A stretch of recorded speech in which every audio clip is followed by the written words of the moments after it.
Nafi sortit de chez elle, ses petits pieds parcourant prudemment le chemin caillouteux qui menait à l'école Saint-Charles, la seule école du village. Elle serrait dans sa main une petite boîte à lunch en plastique remplie de riz jollof et d'un petit morceau de viande, un repas que sa mère lui avait préparé avant de partir pour son étal au marché local. En marchant, Nafi passa par le détour habituel, près du mur de la vieille boulangerie, et le revit, un vieil homme sans abri. Il s'asseyait toujours dans le même coin, sous un grand arbre. Ses vêtements étaient déchirés à plusieurs endroits et ses pieds, nus et crevassés, reposaient sur un carton aplati.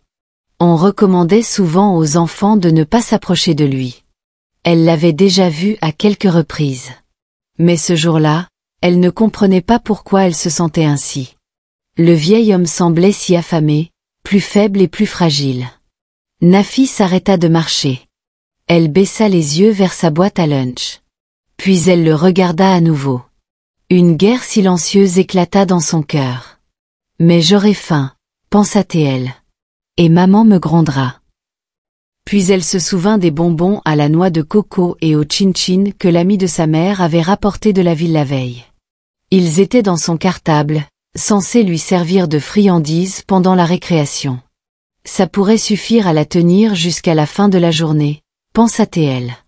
Sans hésiter, elle se retourna et revint vers lui. Il ne la vit pas tout de suite. Il avait la tête baissée, les yeux mi-clos.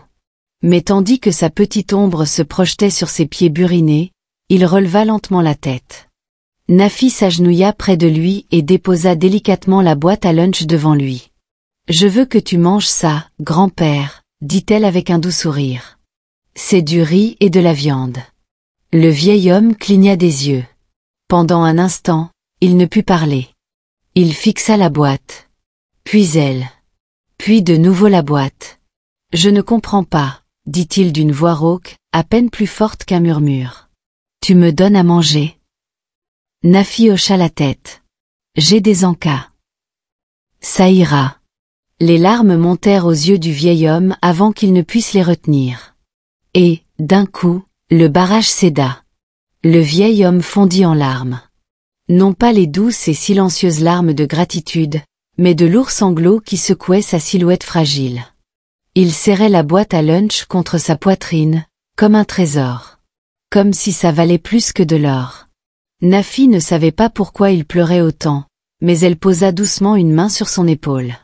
« Ne pleure pas, grand-père. Tout va bien. » Il la regarda, le visage baigné de larmes. « Comment t'appelles-tu, petit ange ?» répondit-elle. « Nafi, » répéta-t-il, comme si ce nom était sacré. « Que Dieu te bénisse, mon ange. Que Dieu te bénisse à jamais. » Les gens de l'autre côté de la rue se retournèrent brièvement, puis continuèrent leur chemin. Mais Nafi ne bougea pas. Elle attendit, le regardant pleurer, comme si elle savait que les larmes faisaient partie de la guérison. Au bout d'un moment, elle lui adressa un dernier sourire, se leva et se dirigea vers le portail de l'école en fredonnant et en sautillant légèrement. Le vieil homme la suivit des yeux jusqu'à ce qu'elle disparaisse dans l'enceinte. Puis, toujours tremblant, il ouvrit la boîte. L'arôme le frappa immédiatement. Un riz jollof moelleux, imprégné de cet amour inimitable du fait maison. Un petit morceau de viande était posé dessus, telle une couronne sur un trésor. Ses larmes revinrent. Il n'avait pas goûté à de la vraie nourriture depuis des semaines. La plupart du temps, il ramassait les restes de pain dans les poubelles. Certains jours, rien. Mais aujourd'hui, cet enfant avait renoncé à son seul vrai repas. Il prit la cuillère et la rangea soigneusement dans un coin de la boîte. Ses mains étaient sales, mais il s'en fichait. Les doigts tremblants, il prit une bouchée et la porta à ses lèvres. Il gémit. Et tandis que la saveur riche et épicée touchait sa langue, il gémit d'émotion. Ce n'était pas seulement de la nourriture. C'était de la gentillesse. C'était de l'amour. C'était de l'espoir, enveloppé dans du papier aluminium par une enfant qui avait si peu, mais qui donnait tant. Nafi, 9 ans, était la fille unique d'Ankechi, une petite femme à la voix douce, dont les mains étaient rugueuses à force de travailler au marché local d'Anyoma. Leur maison était une minuscule maison en terre à la lisière du village, avec un toit qui fuyait et une porte en bois qui grinçait. Certains soirs, la pluie leur tombait sur les fesses, et tout ce qu'ils pouvaient faire, c'était placer un récipient et se réfugier dans un coin sec. Ils n'avaient rien d'extraordinaire, mais ils étaient là l'un pour l'autre. Et Nafi? Elle était rayonnante. Tout le monde au village la connaissait pour ses manières, son sourire et sa façon de toujours saluer les aînés avec courtoisie, telle une petite reine sans couronne. Elle n'avait jamais connu son père. Chaque fois qu'elle demandait de ses nouvelles, Ankechi marquait une pause, respirait profondément et répondait simplement « Il est en retard. Il est mort quand tu étais petite. » Ankechi était une petite commerçante qui vendait des légumes et des ingrédients pour soupe sur le marché local poussiéreux. Elle possédait également un petit jardin au fond de sa hutte, où elle cultivait des légumes et des poivrons pour leur consommation. Ils vivaient au jour le jour, et Ankechi peinait à payer les frais de scolarité de sa fille. Malgré tout cela, ils étaient très heureux et satisfaits. Nafi ne s'est jamais plainte. Et ce matin-là, lorsqu'elle a donné son déjeuner aux sans-abri, ce n'était pas parce qu'ils avaient assez à manger. C'était parce que sa mère lui avait appris que la gentillesse, c'est la vie. À la sortie des cours cet après-midi-là, Nafi rentra joyeusement chez elle, son sac à dos se balançant derrière elle et un léger bourdonnement aux lèvres. La journée avait été longue et son estomac gargouillait faiblement. Ses bonbons à la noix de coco et ses chin-chin ne la rassasièrent pas complètement, mais son cœur était comblé. Mais en poussant la porte en bois tordu de leur maison, elle aperçut sa mère dans un coin de la pièce, en train d'éplucher du manioc. Elle leva les yeux et sourit à sa fille, mais son sourire se ternit presque aussitôt. « Nafi, où est ta boîte à lunch ?» demanda-t-elle d'un air sévère.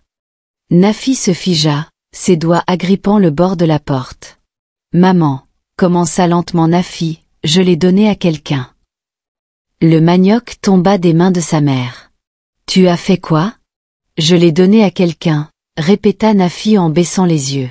« À ce vieil homme qui s'assoit toujours près du portail de l'école. » Il avait l'air très affamé aujourd'hui. Pendant un instant, le silence emplit la petite pièce. « Et puis, tu as donné ta nourriture ?» La voix d'Ankechi s'éleva.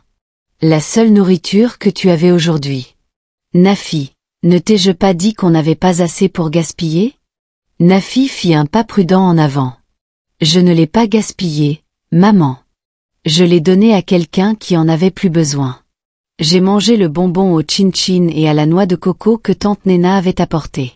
J'étais bien, » ajouta-t-elle rapidement. Ankechi soupira et se leva, s'essuyant les mains sur le bord de son emballage. Elle s'avança vers sa fille et la prit doucement par les épaules. « Nafi, mon enfant, je comprends que tu sois bien intentionné. Tu as bon cœur, Dieu le voit. Mais nous sommes pauvres, tu comprends? Nous n'avons pas de quoi manger comme les riches. Et si je ne trouvais rien à te donner à manger ce soir ?» Nafi leva les yeux vers les yeux fatigués de sa mère. « Mais c'est toi qui m'as appris à être gentille. Tu dis toujours, aide les autres quand tu peux. » C'est ce que j'ai fait. L'expression sévère de sa mère s'estompa. Le feu dans sa voix s'adoucit. « Oui, » murmura-t-elle. « Je t'ai appris ça. » Elle s'agenouilla lentement devant Nafi. Ses yeux étaient maintenant au niveau de ceux de sa fille. « Mais j'ai aussi besoin que tu apprennes autre chose, mon amour. La gentillesse est belle, mais il faut aussi être sage. Tu n'es qu'une petite fille, tu ne devrais pas parler aux inconnus, tu m'entends? Cet homme, on ne sait ni qui il est ni d'où il vient.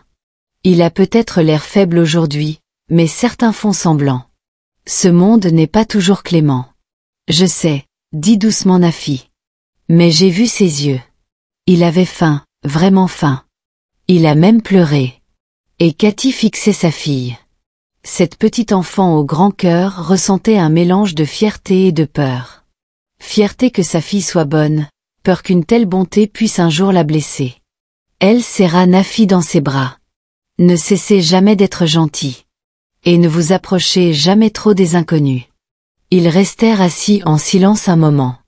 Les rayons orangés du soleil couchant filetaient par la fenêtre, emplissant la pièce de chaleur. Cette nuit-là, alors que Nafi était allongée sur le matelas fin qu'elle partageait avec sa mère, elle pensa au vieil homme. Qui était-il? Pourquoi était-il seul? Elle ignorait son nom, mais elle décida de l'appeler grand-père à cause de ses cheveux gris. Nafi ne le savait pas, mais l'homme qu'il voyait assis, impuissant, devant le portail de l'école n'était pas un pauvre. C'était un milliardaire. Avant que les rides, les vêtements déchirés et l'odeur de la rue n'engloutissent son identité. Il avait porté des costumes cousus en Italie, conduit des voitures au siège en cuir autochauffant et signé des contrats commerciaux qui se sont conclus sur plusieurs continents. Il s'appelait Chief Anthony Ikenomordi, un Américain d'origine nigériane qui avait passé plus de 30 ans aux États-Unis à bâtir un empire immobilier grâce à son courage et sa vision. Son nom avait autrefois fait la une de magazines économiques. Le génie nigérian-américain de Manhattan, d'orphelin à magnate. Il avait construit des maisons, financé des bourses pour des étudiants qu'il n'avait jamais rencontrés, donné des millions à des œuvres caritatives. À 60 ans, il décida de rentrer enfin au Nigeria pour diriger l'entreprise qu'il avait créée pendant son séjour aux États-Unis. C'était censé être le début d'un nouveau chapitre, un chapitre paisible. Après tout, il avait vécu une vie trépidante. Maintenant, il voulait simplement se reposer et voir son entreprise grandir. Il le sentait profondément, l'attrait du foyer. Il s'imaginait créer une fondation discrète dans sa ville natale, une bibliothèque pour les jeunes, un hôpital pour les mères. Il avait des projets, de grands projets. Il est arrivé discrètement aux États-Unis, laissant ses enfants aux États-Unis, sa femme étant en retard. Mais un incident s'est produit. Personne ne savait exactement ce qui s'était passé après son retour. Il disparut tout simplement. Son numéro ne fonctionnait plus. Des années plus tard, il était assis au bord d'une route poussiéreuse du village isolé d'Anyoma, barbu, brisé, courbé. Ses vêtements étaient en lambeaux. Il ne parlait à personne, ne demandait rien à personne. On le disait fou. D'autres disaient qu'il n'était qu'un malheureux parmi tant d'autres. Mais personne ne le savait. Personne ne posait la question. Et le chef Anthony ne savait même plus qui il était. Il faisait simplement partie du décor, comme une affiche défraîchie sur un mur. Les gens passaient. Les enfants les fixaient. Les commerçants chuchotaient. Mais personne ne s'approchait. Jusqu'à Nafi. La petite fille qui n'avait pas vu un fou, mais un homme dans le besoin, lui avait donné son déjeuner ce matin-là. Le lendemain matin, Nkechi se leva plus tôt que d'habitude pour préparer leur repas. Elle fit frire des akara avec les derniers haricots qui restaient à la maison. Elle avait pris sa décision la veille. Elle en ferait frire un peu plus. Pas pour eux, mais pour lui. Ce vieil homme calme et fragile envers lequel sa fille avait fait preuve d'une gentillesse inattendue. Elle ignorait qui il était ni d'où il venait, mais quelque chose dans l'histoire de Nafi lui était resté en mémoire. La façon dont l'enfant avait décrit ses larmes. La façon dont elle avait dit qu'il tenait la nourriture et pleurait. Cela la troublait, d'une manière qu'elle ne pouvait expliquer. Elle savait à quoi ressemblait la faim. Ce que cela faisait d'être ignorée, invisible, pauvre. Elle l'avait vécu. Mais ce qu'elle vit dans les yeux de Nafi était plus profond. Lorsqu'elle se réveilla, à moitié vêtue et se frottant les yeux pour chasser le sommeil, elle fut surprise de voir sa mère toujours dans la cuisine. Nkechi venait de déposer la dernière boule d'akara sur un petit morceau de papier cadeau craft. Elle le plia soigneusement, se tourna vers Nafi et le lui tendit. « Apporte ceci à ta vieille amie, dit-elle. » Nafi cligna des yeux, perplexe. « Tu lui as préparé à manger ?» Nkechi hocha la tête et se dirigea vers le placard. De derrière le sac de Gary, elle sortit une autre boîte à lunch et la glissa dans le cartable de Nafi. « C'est à toi. »« Ça, » dit-elle en désignant le paquet chaud, « c'est à lui. »« Ne les mélange pas. » Puis elle ajouta, « Mais écoute-moi, Nafi. Ce n'est pas quelque chose qu'on fait tous les jours, toute seule. Si tu veux lui offrir quelque chose, tu dois toujours me le dire d'abord. Tu comprends ? » « Oui, maman, » répondit Nafi. « Nous n'avons pas grand-chose, » continua Nkechi. « Mais tant que j'aurai quelque chose, aussi petit soit-il, je veillerai à ce que cet homme ne souffre pas de la faim. » Nafi hocha vivement la tête, tenant le paquet comme un cadeau du ciel. Ce matin-là, Elle quitta la maison, la joie palpitante. Ses tresses rebondissaient tandis qu'elle descendait en courant le chemin menant au portail de l'école. Au détour d'un virage, elle le vit, assis à sa place habituelle sous l'arbre. Il était voûté comme toujours, mais il leva les yeux dès qu'il l'entendit approcher. Sans un mot, elle lui tendit le paquet.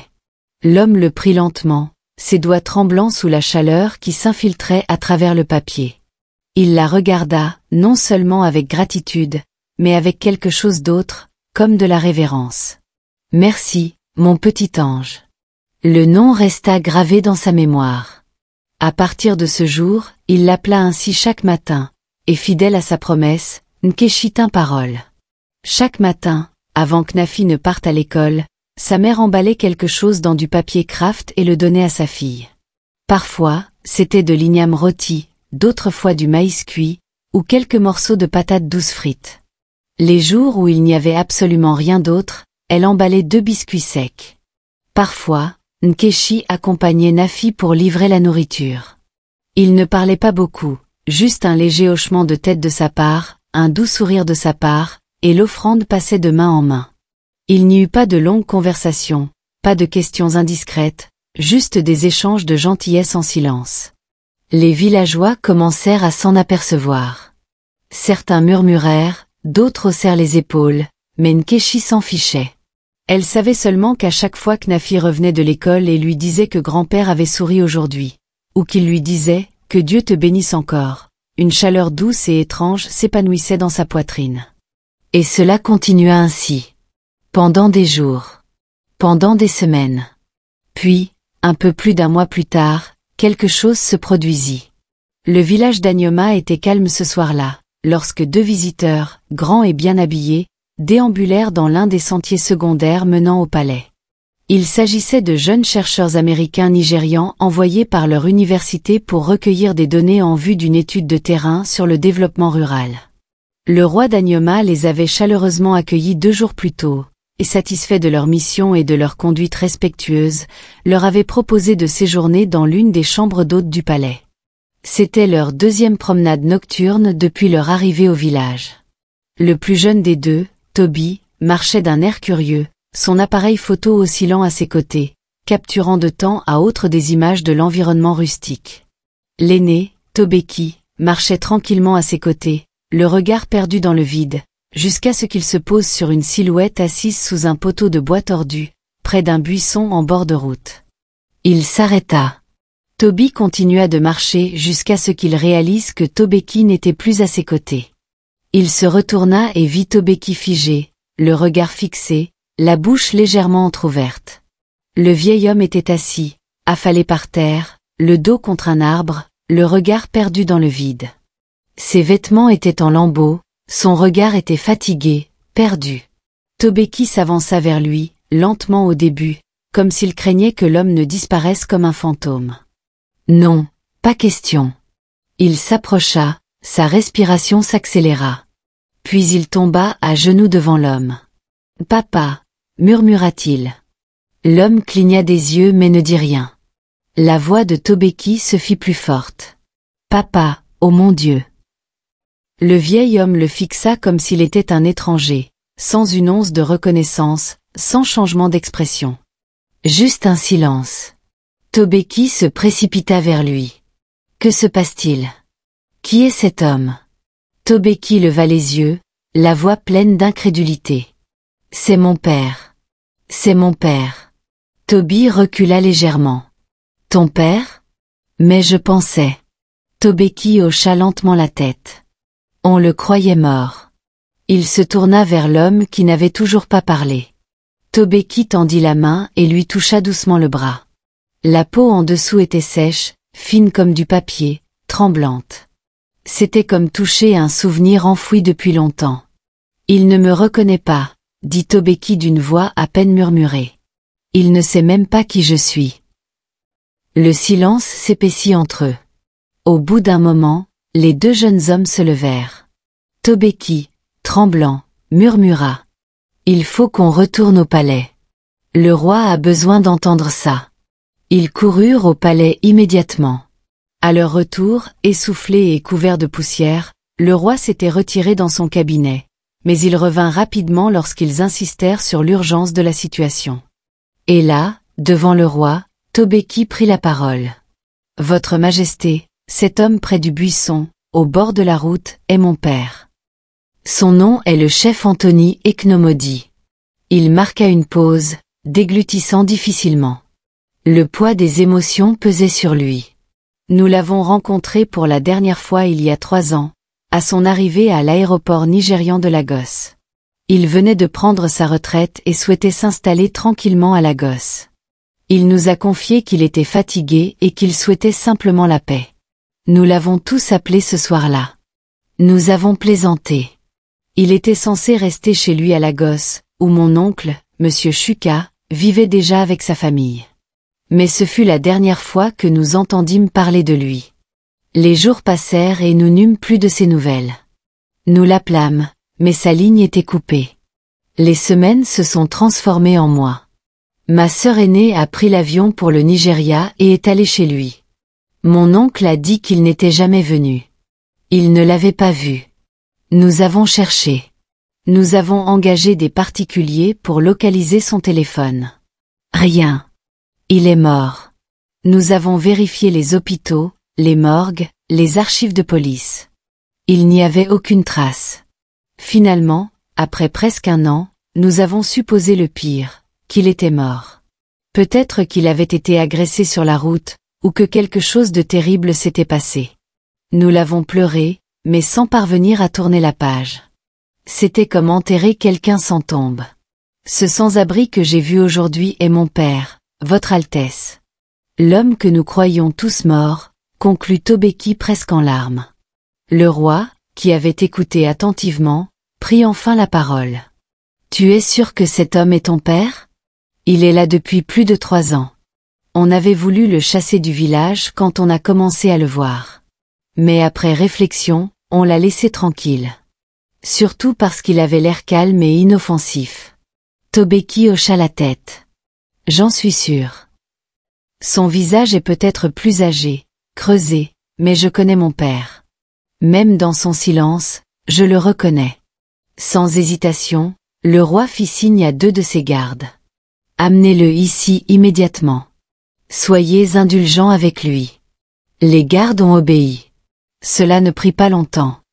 Lorsque l'homme fut amené au palais, il ne fit aucune agitation. Il regarda simplement autour de lui, confus mais docile. Le roi lui offrit un siège et commença à lui poser des questions. Son nom, son origine, où il était allé. Il ne dit rien. Il resta assis, le regard fixé, la bouche légèrement ouverte, comme s'il essayait de se souvenir de quelque chose qui refusait de revenir. Tobeki s'avança et s'agenouilla de nouveau devant lui. « Papa, c'est moi. C'est Tobeki, ton fils. » Toujours pas de réponse. L'homme cligna lentement des yeux, puis détourna le regard. Tobeki se leva et recula, les larmes aux yeux. Il avait retrouvé son père, mais c'était comme retrouver une maison aux lumières éteintes et aux fenêtres closes. L'homme devant lui était vivant, mais pas pleinement présent. Le roi laissa échapper un long et lourd soupir. C'était plus grave qu'on ne le pensait. Tobeki serra les dents et murmura « Que t'est-il arrivé, papa ?» Mais l'homme ne répondit pas. Il fixa le sol, comme si les réponses y étaient enfouies.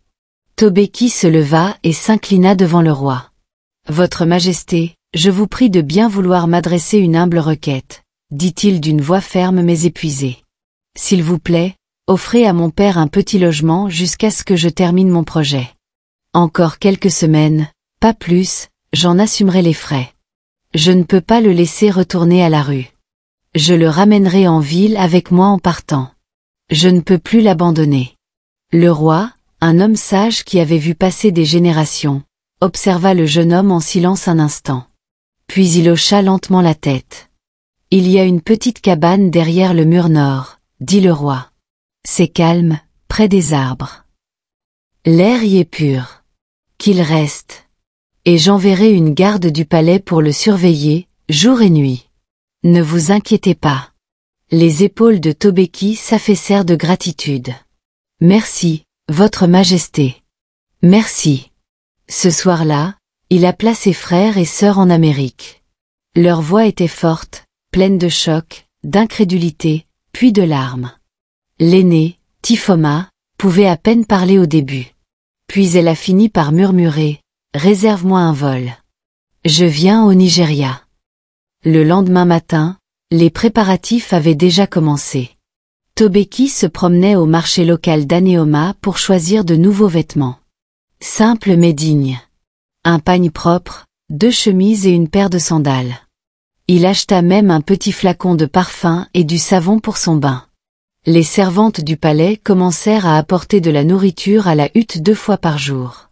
Fruits, ignames, soupe chaude au poivre et eau.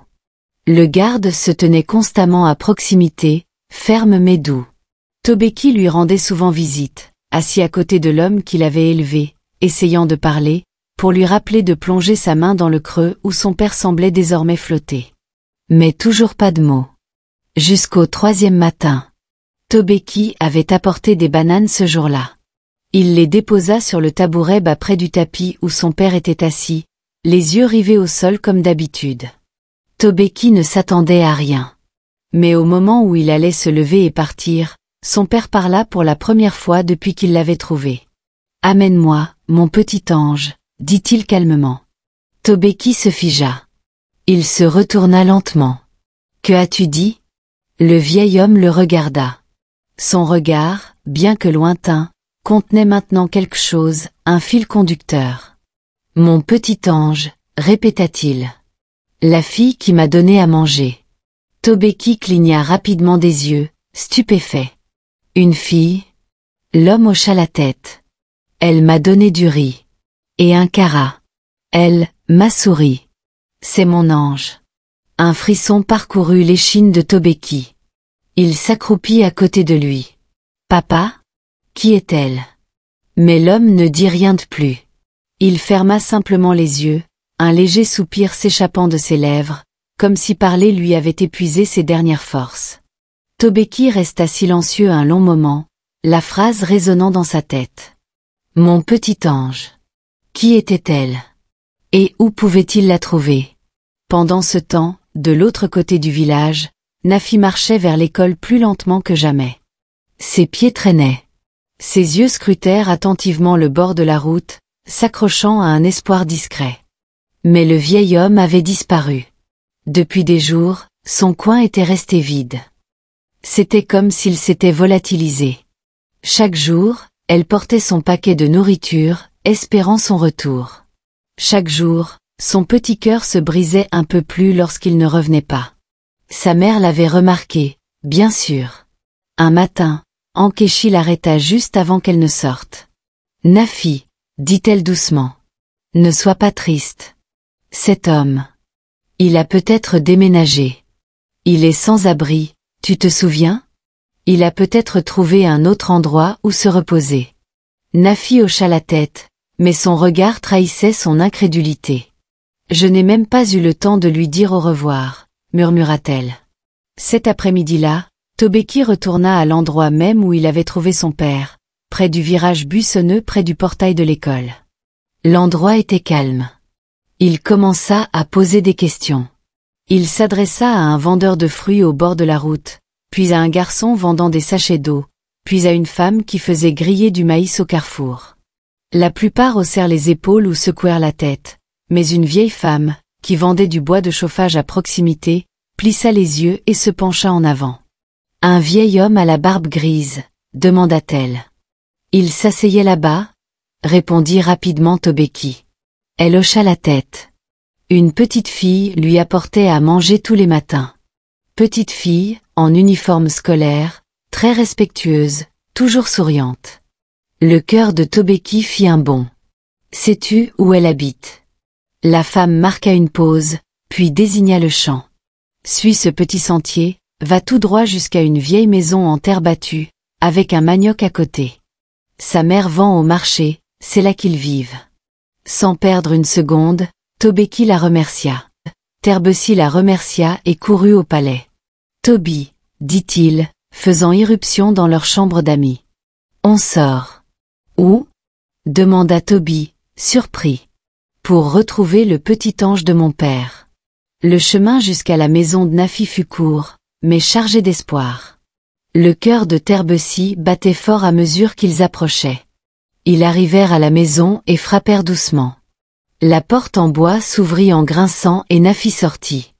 Elle leva vers eux un regard curieux. Son visage était doux, innocent. Toby parla le premier, stupéfait. Ce n'était qu'une enfant. Nafi cligna des yeux. « Bonjour, messieurs. » Terbessy fit un pas en avant, incapable de parler au début.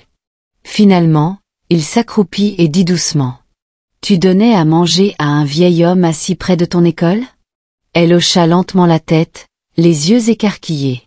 « Oui, je l'appelais grand-père, mais il n'est plus là. Je le cherchais. » La gorge de Terbessy se serra. « C'est mon père, dit-il doucement. Il est en sécurité maintenant. Il est au palais. Il t'a demandé.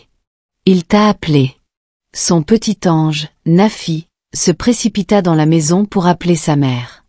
Elle ressortit et Terbessy lui répéta la raison de sa visite. Ensemble, ils se dirigèrent vers la cabane du vieil homme. À leur arrivée, le vieil homme était assis dehors, semblant attendre quelque chose. Lorsque Nafi apparut, tout changea. Son visage s'illumina. « Mon petit ange, » dit-il d'une voix chaleureuse et vivante. Nafi courut jusqu'à lui. Il ouvrit les bras et elle s'y jeta directement, enroulant ses petits bras autour de ses épaules. Les larmes montèrent aux yeux de Terbessy. Son père, qui n'avait parlé à personne depuis des jours, riait maintenant. « Merci, » dit-il doucement, la tenant à bout de bras, la regardant droit dans les yeux. « Merci de m'avoir vu quand le monde passait. De m'avoir nourri. » Nafi se contenta de sourire. Mankeshi observait en silence, la gorge serrée. Ses propres yeux s'embuèrent en voyant le regard de l'homme sur sa fille. Non pas par pitié ni par charité, mais avec une gratitude pure et sans filtre. Il se leva et prit la main de Mankeshi. « Madame, » dit-il, « merci d'avoir élevé une telle fille. Tu as donné plus que tu ne le pensais. » Mankeshi fit une révérence, sans voix. Elle ne put que hocher la tête. Il se tourna vers Nafi et prit ses petites mains entre les siennes. « Veux-tu venir me voir de temps en temps ?» demanda-t-il doucement. Nafi hocha vivement la tête. « Tous les jours, si maman me le permet. Alors je t'attendrai. Chaque matin, » répondit-il. Derrière eux, Terbessy ne pouvait qu'observer en silence. Toby aussi. 2 semaines plus tard, le projet de collecte de données était terminé. Terbessy et Toby avaient fait leurs valises et préparé leurs papiers. Leur travail était terminé, mais leur cœur était lourd. Non seulement à cause des vies qu'ils avaient rencontrées, mais aussi à cause de l'homme dont ils avaient désormais la charge. Le chef Anthony Mordi ne reconnaissait toujours pas Terbessy. Sa fille aînée, Ifoma, était arrivée au Nigeria 5 jours plus tôt, mais séjournait dans un hôtel à Lagos, comme Terbessy l'avait insisté. Le plan était simple. Il quitterait Animoma ce matin-là, se rendrait à Lagos, et de là, il commencerait le délicat processus de guérison et de réinsertion du jeune homme dans son monde. Son véritable monde. Ils avaient remercié le roi lors d'un adieu privé au lever du soleil. Le roi les avait comblés de paroles douces et de noix de cola, et avait proposé son aide dès qu'ils auraient besoin de lui. Mais alors qu'ils chargeaient leurs bagages dans la voiture, le chef Mordi tira légèrement sur la chemise de Terbessy et murmura. « Puis-je revoir mon petit ange une dernière fois ?» Terbessy hésita. Le vieil homme ne comprenait toujours pas ce qui se passait. Il ne se souvenait pas de Terbessy comme de son fils.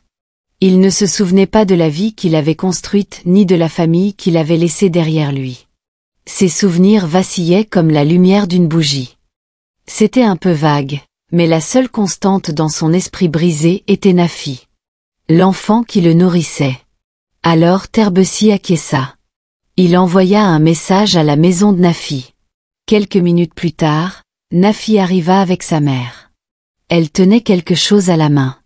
Un petit sac de cacahuètes grillées et un petit dessin soigneusement plié. En la voyant, le vieil homme sourit aussitôt. La tristesse de son regard s'éclaira légèrement. Ses lèvres s'ouvrirent de joie. Mon petit ange. Nafi courut vers lui, jeta ses bras autour de ses jambes et le serra fort. Inkéti se tenait à distance, observant silencieusement, les yeux embués. Je voyage, dit-il en la tenant dans ses bras. On dit que je vais dans une grande ville. Je ne sais pas pourquoi, mais je voulais te voir. Nafi fouilla dans son sac et lui tendit le papier plié. C'est un nouveau, dit-elle fièrement. Toi et moi dans une grosse voiture. Il l'ouvrit lentement. C'était un dessin au crayon les représentant tous les deux à l'intérieur d'une voiture, saluant les gens par les fenêtres, avec des mots griffonnés en dessous. Au revoir, grand-père. Reviens vite. Nafi recula et leva les yeux vers lui.